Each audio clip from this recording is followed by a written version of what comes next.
Welcome back to the Ride and Laugh podcast. If you love mountain biking, you are in the right place. Picture your last group ride. You're back at the parking lot. The stoke is high. Everyone's excited about the last ride. You're talking bikes, tech, nutrition, progression.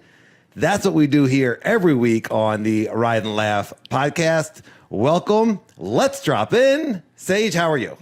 Dude, I am doing so good. We hit a major milestone on YouTube. We got 100 subscribers. We're actually over 100 subscribers in 9 episodes. Unbelievable. Yeah, thank you, everyone. Thank you, everyone, for subscribing. Thank you, everyone, for commenting. We're getting a ton of comments, ton of interaction, which is what we want. We want the community. And our listeners, I got to say, are pretty awesome. Like, we're getting some really interesting feedback, things that we hadn't thought of. So, and people just also saying that they're enjoying the pod and they're subscribed and they're listening. People are also writing in on the Gmail, rideandlaugh1 at Gmail. So it's really cool. So thank you very much, listener and viewer, for enjoying and the positive feedback. We super appreciate it. Keeps us going. But like I said, we probably be having this conversation anyway. So now it's in front of a microphone. This is the kind of stuff we talk about. It is the kind of stuff we talk about. We love it. I called Sage a couple weeks ago, right before the pod, to talk about something else. And we're talking about biking. He's like, we're going to be doing this in an hour, right? That's right. Yeah. Can't help it. Yep. All right. So we talked about the listeners. We want to, so our last episode was the single speed episode. And we got a ton of great feedback. People really, the single speeders came out. Single speeders are passionate. And they came out and they commented, and we got a lot of views on that as well. I could only pick a couple of comments. There were so many interesting ones. So I picked from Rohan Gale 9130, and I just had to repeat this one because we didn't talk at all about fixed gear bikes. And this dude's got 4 fixies. Yeah, and then one with a flip-flop hub that he runs single speed, but just in case he needs to put that as a fixie as well.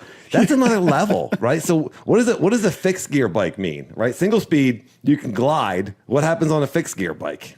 I mean, that's it, right? You're connected to the bike. Every revolution equals a revolution on the wheel. Your feet are most fixies don't have a brake because you are supposed to brake by slowing down your cadence or like pedaling backwards.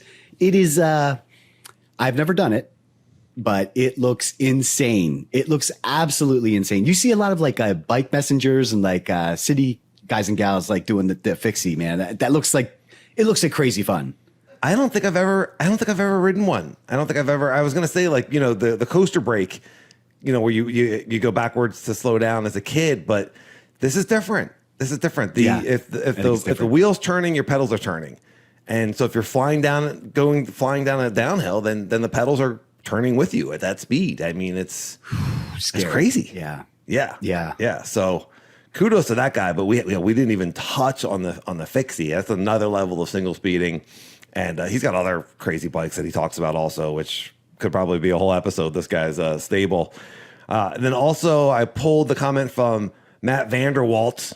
Said great video. He's enjoying the single speed content and made several interesting points. The one that I highlighted was that how the single speed is kind of like the great leveler. It's the NASCAR bike of racing. Yes. It's like if you're on a single speed, we're all kind of mostly riding hardtails and single speeds, and so it's pretty raw. It's pretty raw, and there's not the guy with the much better, much more expensive bike. Though some of those single speeds back in the day got pretty nice. I mean, but how much faster did you really get? Like if your single speed was, titanium and custom made for your specifications, I don't know how much faster you really got from it, Well, I mean, if you're racing, then it comes down to seconds, right? So that matters. But for folks like us, you and me, like it doesn't matter. It just feels nice to have a really light bike that's blinged out. But yeah, I mean, unless you're racing, who cares about a pound or two here and there? The titanium is nice because the titanium does flex a little bit. So it does give you a little bit more comfort, really. I mean, we had titanium seat posts, we had titanium handlebars, anything that it was all really expensive. I bet. Yeah. But you can get the same feel from steel, from what I hear. from people. You know, like Much if heavier you get though, right? a steel, much heavier, but you know, And it even rusts. then with the and rust, but even with the technology today, you can get the steel frames pretty light. The way they're able to manipulate the metal and you know shave it down in certain areas, they're not that much more heavier. So and it's far cheaper. I mean, you're looking at like a third of the price for steel frames. Oh, So yeah. if you're looking to get into single yeah. speeding, steel is real.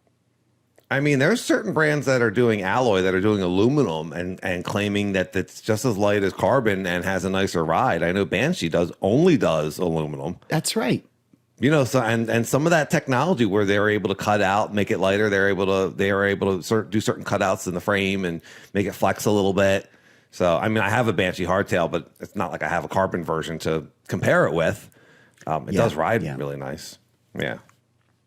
So let's get into the rides that we did this last week. You and I rode Sunday at Mount Penn, and then you also rode Tuesday at a place called Allaire, which I have never been to. So why don't you tell me about Allaire, and then we'll talk about our Mount Penn ride. Yo, Allaire. It has been on my bucket list for the longest time, and my goodness, it did not disappoint. It's a little bit of a hike for you and I, but Where is it? it's in South Jersey, deep South Jersey. So it's that terrain that you can ride in like right after a rain, which I think is what makes Allaire really popular. So, you know, you and I had been going to Batstow, which is also in South Jersey, but Batstow is just incredibly flat. This is not that at all. This is like, there were really nice jump lines. I mean, whoever's doing the building over there, absolutely fantastic job. The maintenance over there, I think that's Jorba, the trail advocate over there. I don't think I saw a single tree down, but the ride was unbelievable, and I was with the right guy. I mean, Brian, B&E MTB, that dude, he's just so talented, and just being able to watch him and then him giving me some coaching advice on some of these jumps, it was unbelievable, Danny. It was really, really fun. Or is there going to be a Trail Stage video on Allaire in the near future? I haven't looked at the. I did shoot. I did record it. I don't know if I have enough to do a full destination, but I certainly have enough for like a Sunday shred type of thing. So Okay. Yeah, we'll see. We'll see how that goes. I'll have to take a look and see what I got. I look forward to seeing that. Is it a big place? Could you find your way around, or do you need a tour? It's a spaghetti. It's like Mount Penn. It's a spaghetti maze, unfortunately. In terms of the size, if you were going for a cross country ride, you could easily get like 30, 40 miles out of this place. I mean, it's huge, and there's trails everywhere. There's two sides. The ride that Brian and I did, it was much smaller. I think it was like in the teens, somewhere like that. And the elevation, well, we had sessioned the jumps, so the elevation's a little bit skewed. There's not much elevation. It's South Jersey, right? So they do a lot with very little. Yeah, that's impressive. It's always impressive to see what trail builders can do with, all right, this is where we're allowed to build. Let's make the best out of it. So I see that in Arizona sometimes. I see them like, I don't know where they're getting the dirt for these jumps. It's desert. Yeah. And then there's like a beautiful dirt jump buildup. I now they're hauling it in. I don't know. I don't see dig holes in the desert. It's incredible. Where there's a will, there's a way. And for mountain biking, we'll find a way. That's cool. So Mount Penn, we had a really interesting and fun ride. Some progression, but the ride starts where just randomly in the morning at our ride time, there's almost never anyone there. There's a couple guys that recognize you. And so who were these guys and what ended up happening that we ended up riding with them? Because it was actually a really cool experience. Yeah, it really was. Yeah, we just pulled into the lot, and I saw these two guys by the pickup truck. I naturally just wave at people at the lot, because it's not many people park at that Antietam lot. So when I see another mountain biker, I'm like, hey, And then like they both came over and they're like, Sage, and I was like, yeah. And then I was like, oh my God, it's Hunter. So this is the one kid I knew from the slanted ground ride that I did at Rocky Ridge, and just a super, really, really nice guy. And he was there with his friend Sawyer, and they asked us to give him a tour of the tech, because they had been there for I said A-line, but it's actually Skyline. And so they had not known about any of the other stuff at Mount Penn. And I think that's like a theme. Like most people that go to Mount Penn, they're usually going for Boom Sauce or Skyline.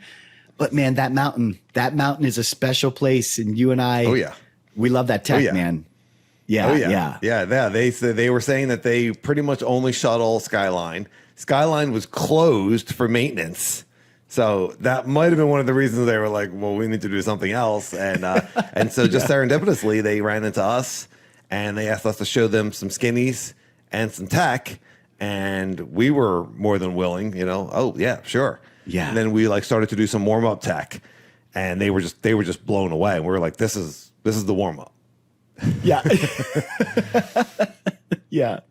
Yeah. It was a good way to kind of like, I kind of knew his ability levels, but I had not seen him on tech because, the riding that you do at Rocky Ridge is completely different from Mount Penn. So, and this goes for everybody, anyone that I take to Mount Penn, Dan and I have like these routes that we kind of test people on and if it's almost like the squirrel catcher of the ride, and it's like if they're able to do this, then we take them to the next thing. And if they're able to do that, and so it gets progressively harder. And I think you and I, we started with Double Down? I think it was Double Down that we started on, which is a really nice entry level. Maybe it's not entry level, but it's a smaller slab. No, nothing there's entry level. That's true. But they killed it. They absolutely killed that line. Yeah. And so right away you could tell that, they knew how to ride bikes. Sawyer's only been riding for a year. And then Hunter's just like this naturally talented, gifted, just unbelievably confident and centered and controlled rider, like really a gifted guy. And I know Slanted Ground is sponsoring him. I'm not sure. And, I guess in enduro races or whatnot, I'm not sure how that works, but I could see why the kid's really talented and really nice young man. They were really stoked to see the tech. And but he was just like super confident charging through everything. So after that we went to that big long skinny that you call the Scorpion, I believe. That's right. Scorpion. Yes. So Winds of Change was in my head all day after you told me the name of that. And that one has a beeline. I don't even want to. I guess it's an A. I mean, you can't call it a beeline because it's a harder line. No. It's an A line. Yeah, it's an A line. We take the beeline. The beeline is straight. The A line is picture a straight log, and then there's a half circle you can get onto so you can make a left and do this alternate route. And your bike's not really big enough. He didn't move his rear tire, so Hunter did it with panache, like easy. But he didn't move his rear tire. That's right. I said panache. I said it. Yeah. He didn't move his rear tire. And when we looked at the video, it was like a centimeter from falling off. Yeah. And it's pretty high. You really don't want that to happen at that point. So no. I think you were thinking about doing it and that put a little bit of pause. Do you think that made you pause? Danny, that definitely put some pause into it. And that's where that Scorpion name comes from, because that little tail that shoots off to the side on the A line. Man, his back wheel was literally hanging by a nub, and my confidence level after seeing that was like, maybe I'll wait. I mean, because my back wheel's pretty worn in. I don't really have a lot of nubs left there, which means I'm not making that turn. Yeah.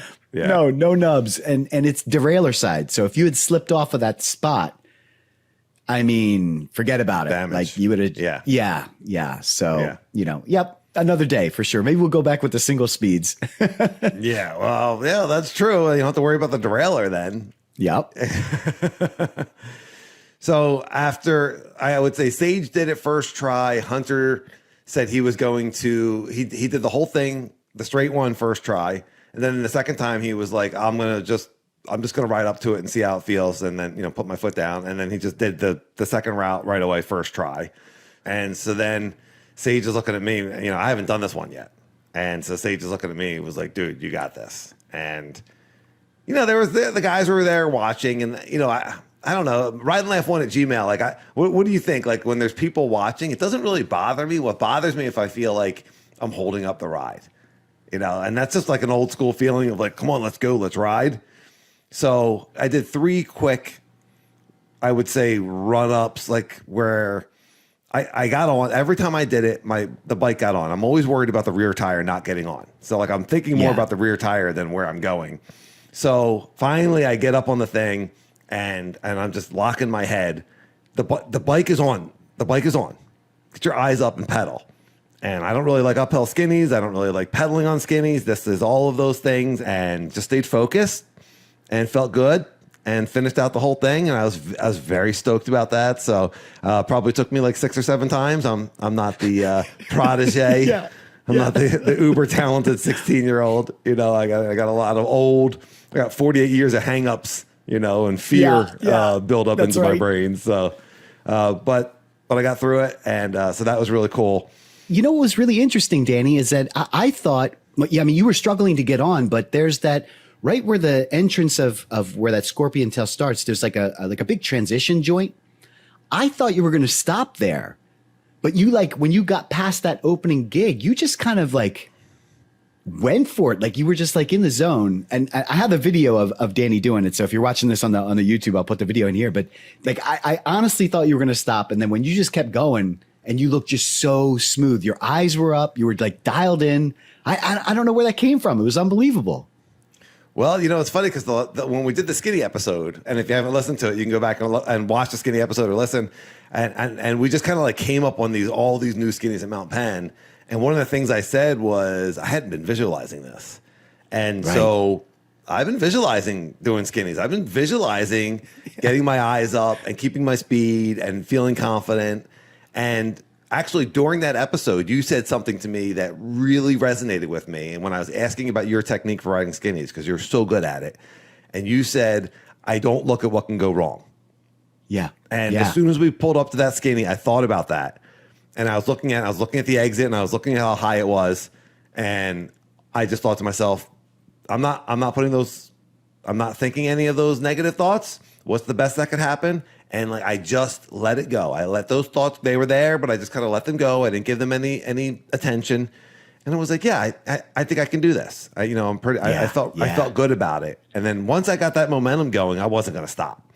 I wasn't going to go halfway. And then, you know, because for me, the hard part is getting going. Once I was going, I felt much better, and I stayed relatively calm. You know, there were skinnies that we did a few weeks ago that were lower consequence that I was like starting to panic on.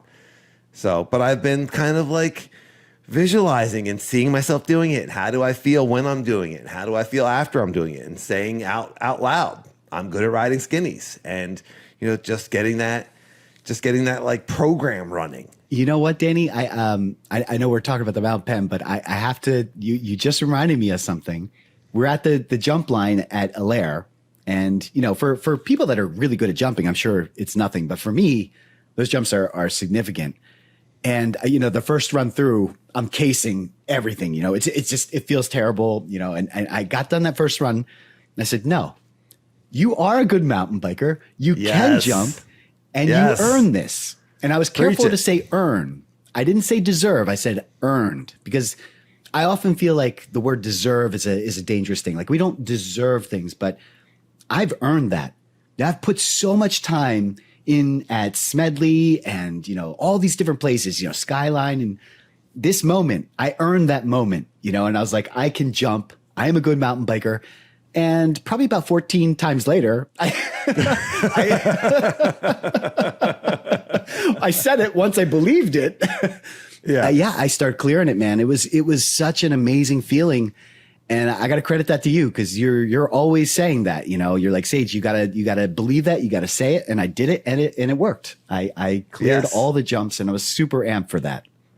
What you're talking about is the belief, and whether you say earn or deserve. I mean, we deserve happiness, you know, like, well okay, you can deserve to have fun on a bike.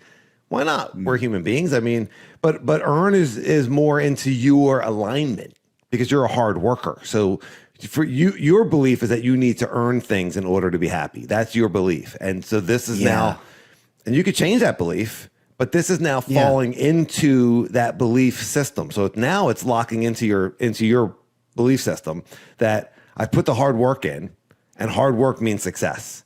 And so now I'm ready. And I would alter that belief system a little bit so that you don't have to work so hard to get everything. You see me after class, we could talk about that. But Yeah. the bottom line is that you're believing it. And I used to hear language from you is that I can't jump. I'm just not good at jumps. I'm not good at lippy jumps. I had this accident, and now it's a mental block. Anyone that's listening to the podcast, just recently, that was Sage's language, and and now you're shifting that language to I've earned this and I can do this. And part of that Mount Penn ride was the very end. The conditions were great that day. In the very end, we rode this trail called Dane's Flow Around, which has 3 successive doubles in it. And you have to hit them at high speed, and you have to kind of boost them. If you don't have enough speed, you have to boost probably the last 2 to get them. And Sage is hooting and hollering, I got him. And then we're talking after the ride in the parking lot. And he said, I got them all. And I said, I wasn't going fast enough. I cased the last one. And you said, I wasn't going fast enough either. I boosted it. And I was like, well, then you know how to jump, dude. Then you know how to jump. It's happening.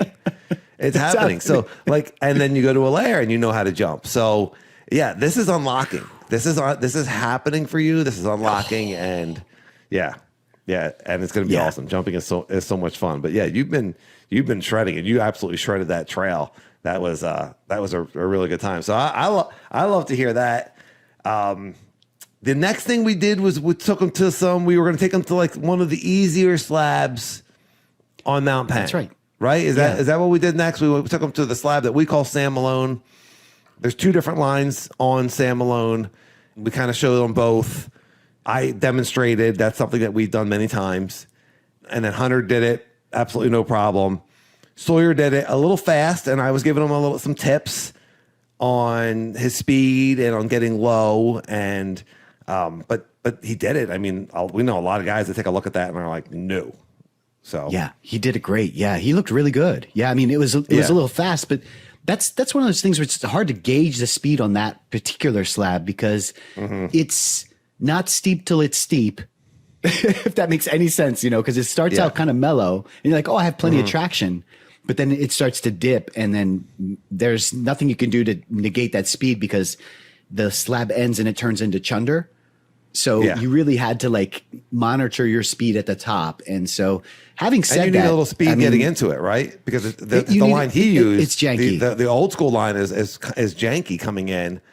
And so you need a little bit of speed to roll over all that stuff. And then you're kind of slowing down to start the slab because you will pick up speed on that slab. You can't stop on that. It's steep enough. It can be scary. Yeah. Listen, for being, only a year in for his riding, he was in the right body position. And so even though he was going too fast, it was no problem because he was in the right body position, which, hey, that's number one. If you're just getting into mountain biking, number one thing is be in the right body position. That mainly Well, I actually think he could have gotten lower. We talked about that. We talked about maybe he actually. You're a really low guy. He could have gotten lower.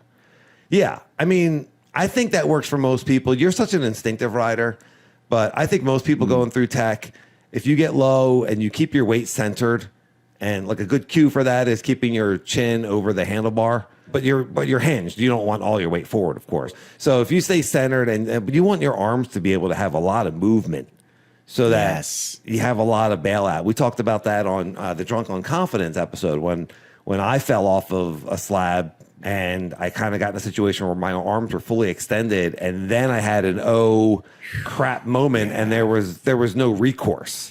So you got to keep those arms bent so that you have room to work.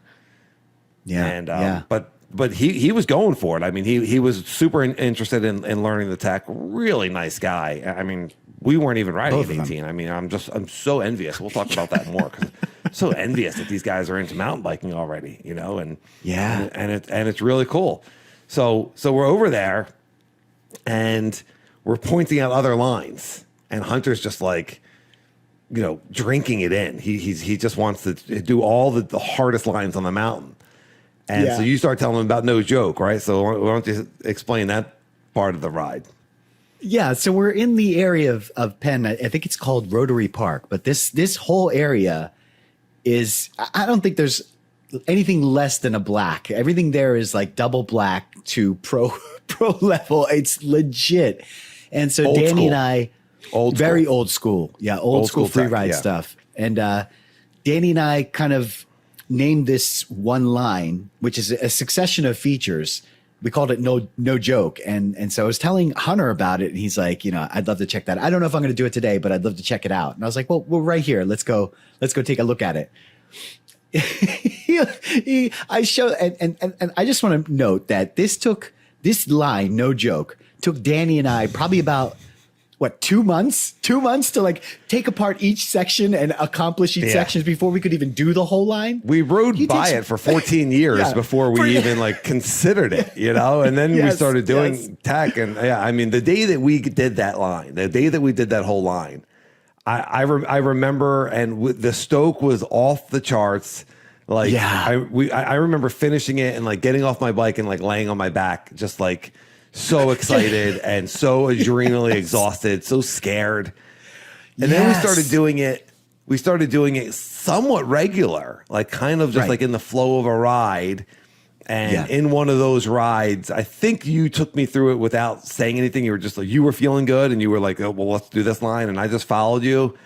And I got to the top of there's a crux move that's like 12 or 14 feet off the ground. And I got to the top of that and hesitated, and I had done it several times, but I ended up jumping off of that ledge. You were already done. You were done the line, and so you were quite some distance away, and you just heard some yelling. And did you see me actually jump off? I mean, I was somehow able to shed the bike and actually jump off. Yeah, that was crazy. I did not get to see it. I don't have it on film, but that was insane. You didn't fall at the maximum height, thank goodness, because that was like 12 to 14 feet. But you were pretty close to the top. You were pretty close. Yeah. Yeah. And there's no good spot to land there. But somehow I got away with it. I walked away and we kept riding, and my shin hurt. And I didn't really give it too much thought. And then like 7 weeks later, when my shin still hurt, I was like, I think I probably broke this when I jumped off of that feature. And it just wasn't bad enough to ever do anything about it. It was just sore for a while. But and then that was the last time I did it. That was a while ago. It was the last time I did it. I was just like, okay, you know what? I've done this enough. I'm not doing it again. Yeah, it was in my head. So I didn't know that was the last time. Yeah, the last time I did it was the time I fell off. Wow. I'll be darned. I did not realize that. Yeah, yeah. And so then we go to it today, and that we didn't do the beginning part of it, which is like really, really kind of janky. Right. The squirrel catcher into this line is very legitimate, chunder and tech. And then you have like a little bit of a straightaway before you get a skinny onto this rock that takes you up 12, 14 feet in the air. And then there's a skinny down, and then there's a double skinny afterwards. Yeah, it's a ledge. The double skinny afterwards is a skinny with I'm sure Sage will put it in the video for sure. It's also on I think I put it on the Ride and Laugh Instagram, so you can go on there and look at it if you would like to. But yeah, so then the skinny is a skinny to a raised skinny, which takes you up onto a slab, which then drops you off onto a really narrow, like shaky skinny that you can't even see in the videos because we're never at that part of the slab. We're always in the beginning. It looks much more impressive. But getting off of that rock is also somewhat challenging. The whole line is no joke. It's no joke. Yeah. Yeah. So you took a look at it and you felt good. I was feeling good that day. And I hadn't done it since our mindset video. So it had been probably about a year or so. Yeah, on the fat bike. Yeah. And remember, I didn't do it then. Remember? You did not. You did not. That's right. Yeah. That's right. I did the other line. That was also very hard. There's another really hard line in there. Yes, arguably harder. Yeah. What is that? No joke alt, which we need a better name for. But yeah, I know. But in any case, so yeah, Hunter was really excited to try it, and I said, well, okay, well let me show it to you, just so you get an idea for what it looks like, because you don't do an endo turn at the top, but I do. So as Dan was saying, the first skinny takes you up onto a rock ledge, and it's really narrow. It's narrow enough where your wide bars could scrape the rock. In fact, it happens a lot. So I like to cut it really wide. Yeah, you did. I like to cut it really wide and then do a slight endo shift. It's not a full turn. It's just like literally an inch or two shift to ride down. And I kind of wanted to show Hunter what that felt and looked like. And then also show him how do you get to the next line, which is not obvious how you would do that. So I get up there and, you know, I go through my breathing exercise, and yeah, that day, I don't think I've ever ridden that line so cleanly. There was just something about that day. It was just super traction, you know, the skinny had grip, the rock had grip, everything. And then I was just feeling really good. And then I guess by clearing it so nicely, Hunter was like, yeah, I'm up. Let's go. Let's do this. And he does it first. He does it first try. I mean, literally took us 2 months. He does it first try. Literally this is 2 his months run for up. us. This is his run up. Just like the skinny, he was like, I'm going to do a run up. And then he looks at us like kind of shrugs his shoulders. He's like, but I might just do the whole thing, you know? And I'm thinking in my head, like, he's doing the whole thing, you know? And I knew Sawyer was like, yeah, I know this kid. He's doing the whole thing, you know? So there was no run up. Right. He just did it perfectly. No problem. You know, we're just like, I don't know. I really don't know what is going to challenge this kid at this mountain. And there's some really hard things at that mountain. And he's an awesome jumper also. I mean, Sawyer said he's incredible in the air. So yeah, he really is. You know, the kid's the full package. It's really, really impressive. And a nice, really nice young man. I mean, I think I want to adopt him. I'm going to call his parents. I don't know if you appreciate how good of a mountain biker he is. You know, like, you know, yeah. I'm going to marry him off to my kids. I'm just kidding, Hunter. You don't have to put what's the police thing they put out? You know, if you're too close to someone, oh man, you're gonna have to edit the out of this portion. Too close. No, like it's like a stalker, you know, like you like if someone's being stalked, they get a what's that called? Yes. What is that called? It's oh my gosh, it's not harassment. I know everyone in their cars is like yelling it out right now. Restraining order. Man. Restraining order. Yes. All right. Yeah. Whew. All right. Take all of that out. Including the creepy stuff I said. No one needs a restraining order. I just felt like I was being too complimentary, so I had to make it, you know, weirder. But no, he's awkward. He's a really good rider. So we could talk about, because I ended up doing that line also. But part of what I wanted to talk about, what we wanted to talk about this podcast was, like, it's really good to see young people out enjoying trails, and not just enjoying trails, enjoying tech. We don't see anybody on those trails. And, you know, I know that they love jumping and going to the bike park, and they were talking about getting their passes to Blue Mountain. But these dudes wanted to ride tech. They wanted to ride skinnies. They wanted to get better at it. And I was just really stoked on that. I thought that was awesome. Yeah. You know, Danny, one of the things that really stuck out to me for both Hunter and Sawyer were just how receptive they were to all the things that we were saying. You know, they were so eager to learn. Like, I know, because you and I and you know, we're often riding with people that are more our age, you know, who have been riding for a long age time. Appropriate. Age appropriate.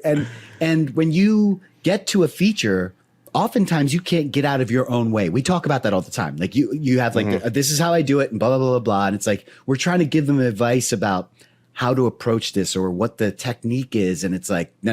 Let me just, you know, not these kids. These kids were like really, okay. Oh, this is what I do here. Oh, and I have to look out for this and blah, blah, blah. And just, I just found that absolutely fascinating. I know when I worked with, the Fire Girls, that's the females first in racing enduro. Awesome group, by the way. Check out their Instagram. Yeah, they're so cool. They're so inclusive. It looks like they're every time I turn on their Instagram, they're just like pumping up one of the kids. You know, just like this awesome video of one of the kids, and everyone's smiling and having fun. That's what mountain biking is all about. It looks like an awesome group, and I know you've had really nice things to say anytime that you've had a chance to go out and ride with them, and you've been really impressed. They usually call me when they want to session Mount Penn. So they want to kind of get ready for the race season. And every time I've taken these girls to Mount Penn, they are so open to learning. And it's just so refreshing, you know, whereas like an adult would be like just stubborn and just these girls were just like, yeah, well, give me more information. I want to learn. I want to do this.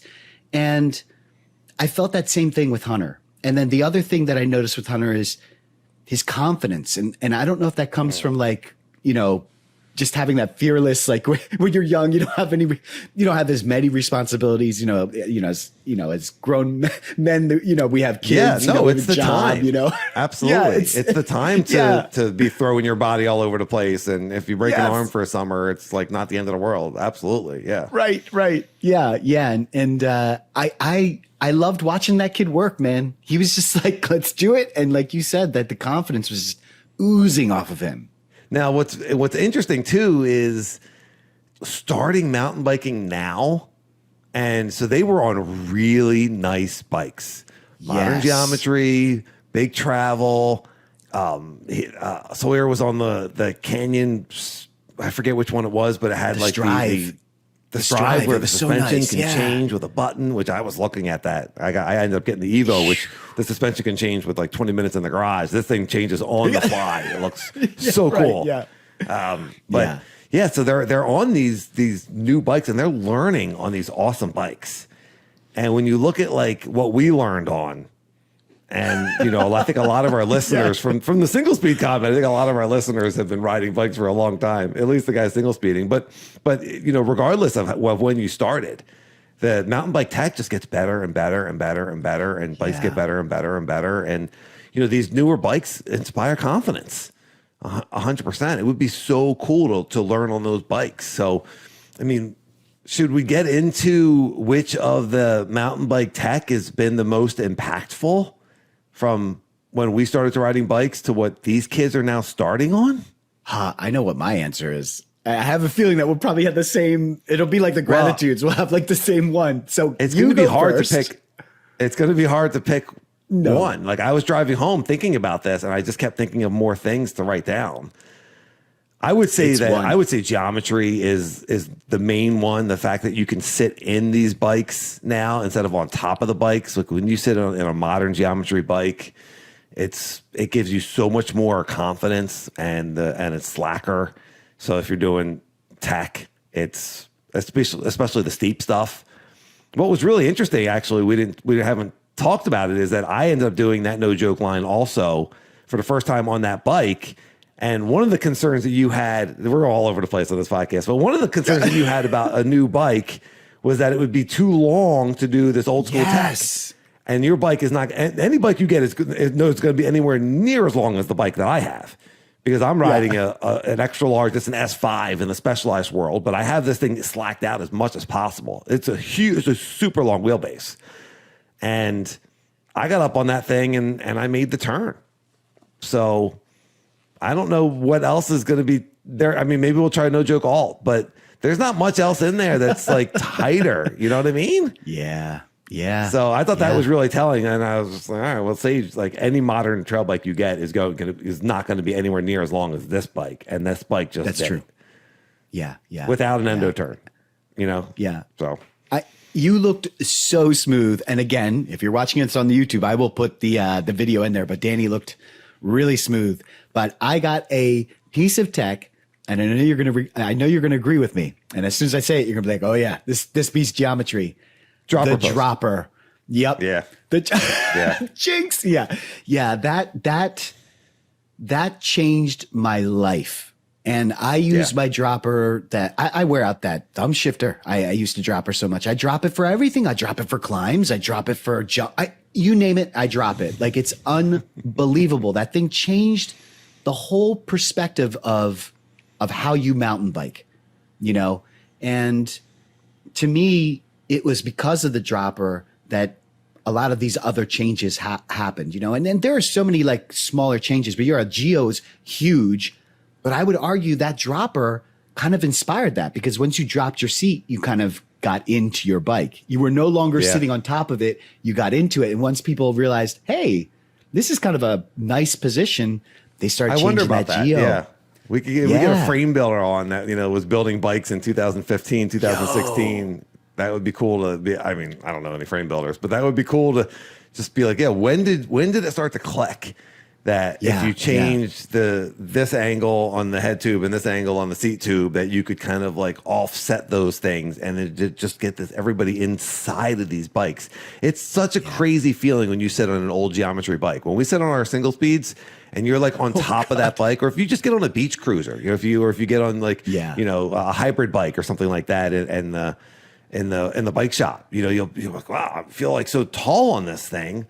And then you get on your mountain bike and you're sitting inside of it. I mean, it's just awesome. But the dropper post is, I agree, that was a huge one. And modern dropper posts are awesome.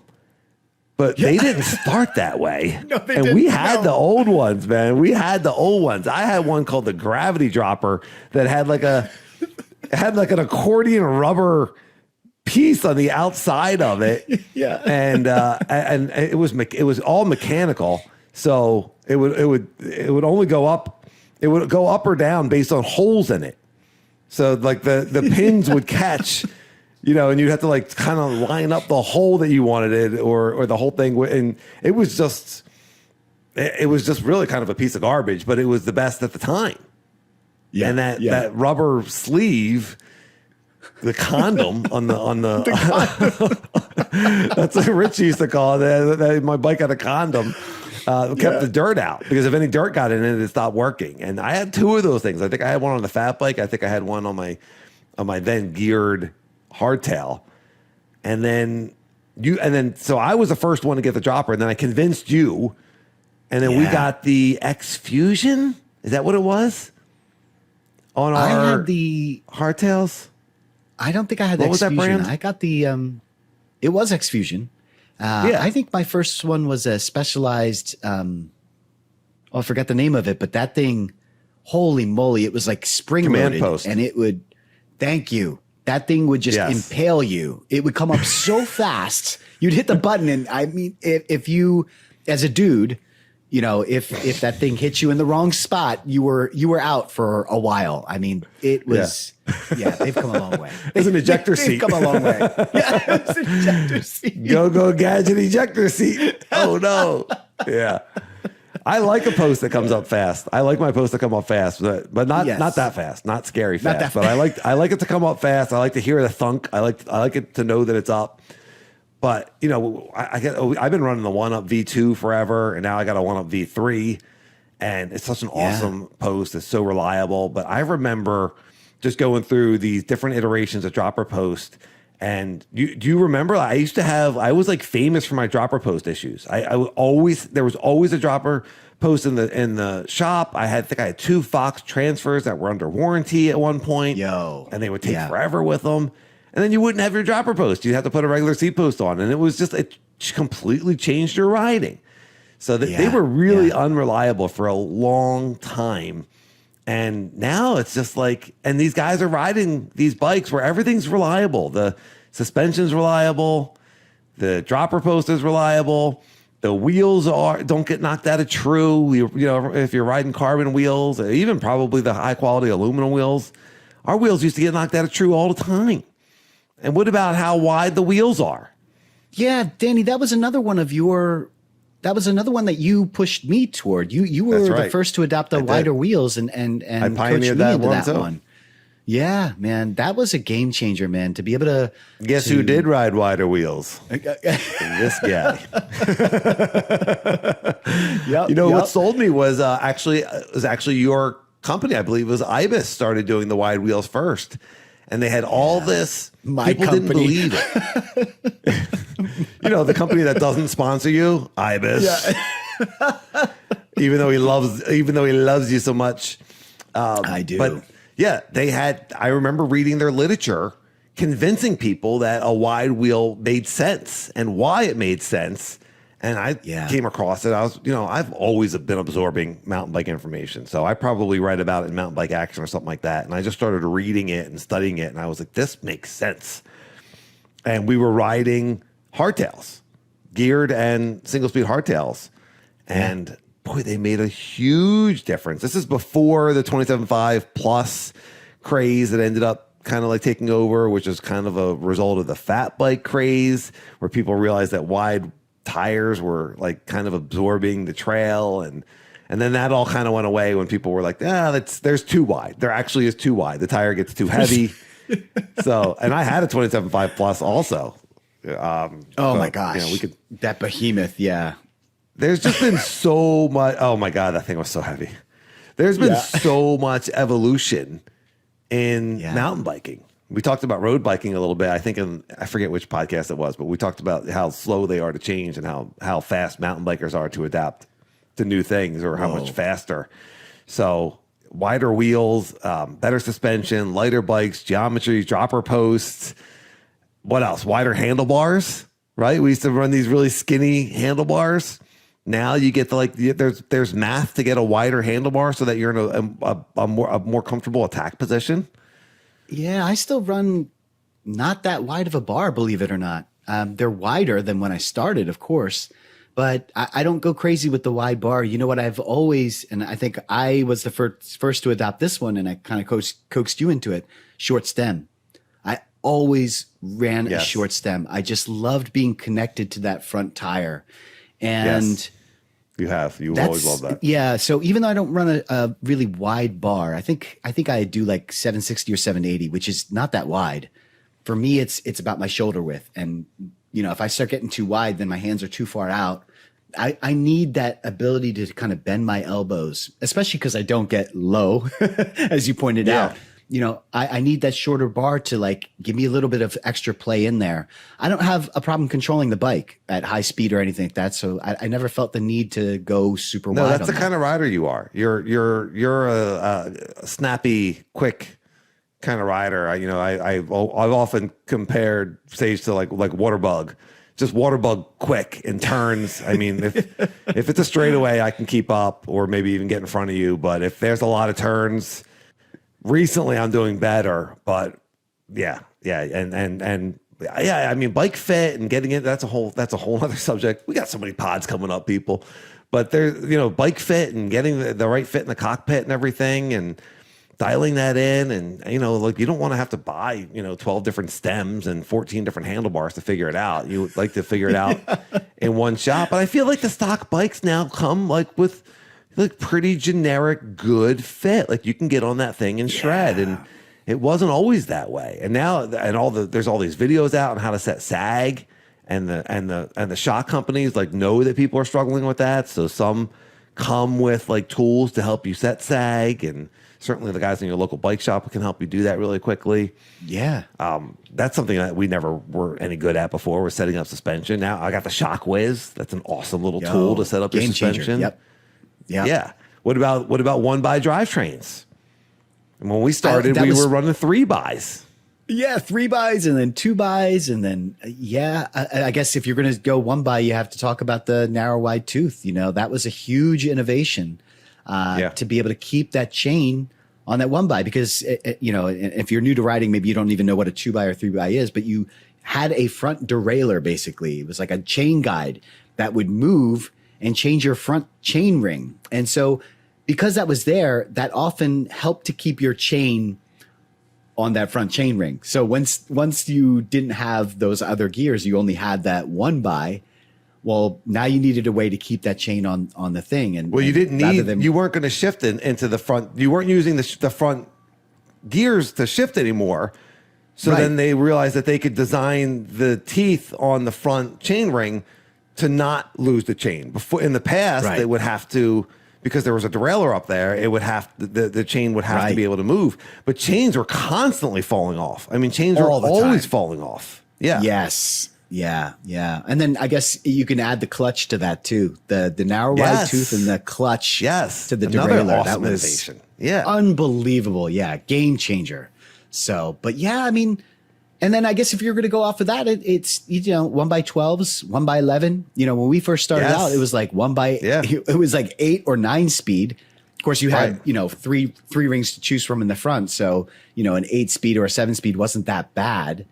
But once you went to 1x, and you're only rocking 9 gears, that gets pretty hard. So, nowadays, not having to worry about the front derailleur, and because then once you shifted the front into a different gear, if you were in the middle and then you went into the big, then that totally changed what was happening in the back. And so you were doing math to figure out what gear do I want to be in? I mean, I remember like usually just like trying to stay in the middle gear because I didn't feel like having to figure out if I switched into one of the other gears, now what do I have to do in the back? You know, like it was just too much going on. And so the one by really simplifies riding.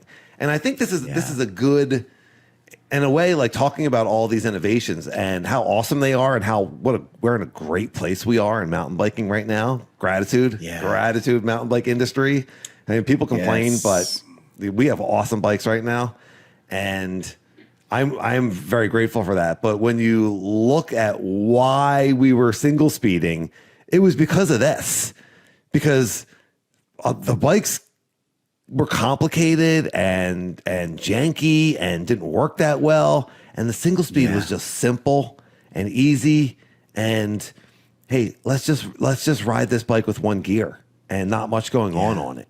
You know, it was really just so much easier. Yeah. Yeah, that's a really good point. That's probably why the single speed caught on and was so attractive to so many folks. That's a really good point. Yes. Yeah, at that time. It was the right time for single speeding. Well, shoot. I mean, do you want to, since you just mentioned gratitude, or was that your gratitude? Like, yeah, that's true. I will expand on that because I had written something else down, but I'm gonna save that for a different one because it has nothing to do with what we're talking about.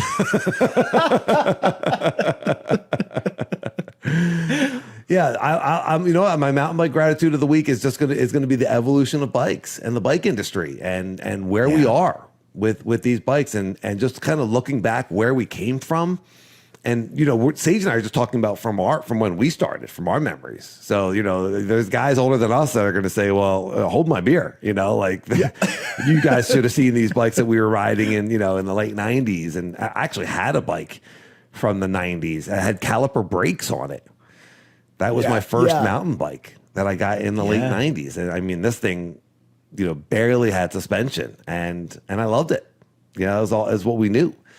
But from like the advancement in mountain biking has just been awesome. And I don't know, I'm just like having a hard time figuring out where, excuse me, how to breathe. I'm having a hard time figuring out where we're going to go next. Like how much better can these bikes get? I know the e-bikes are coming out or are out and are probably going to come down in price, hopefully. That would be a cool thing to add to a stable. But I'm just kind of curious where things are going to go next. What do you think? Ride and Laugh 1 at Gmail, comment on the YouTube.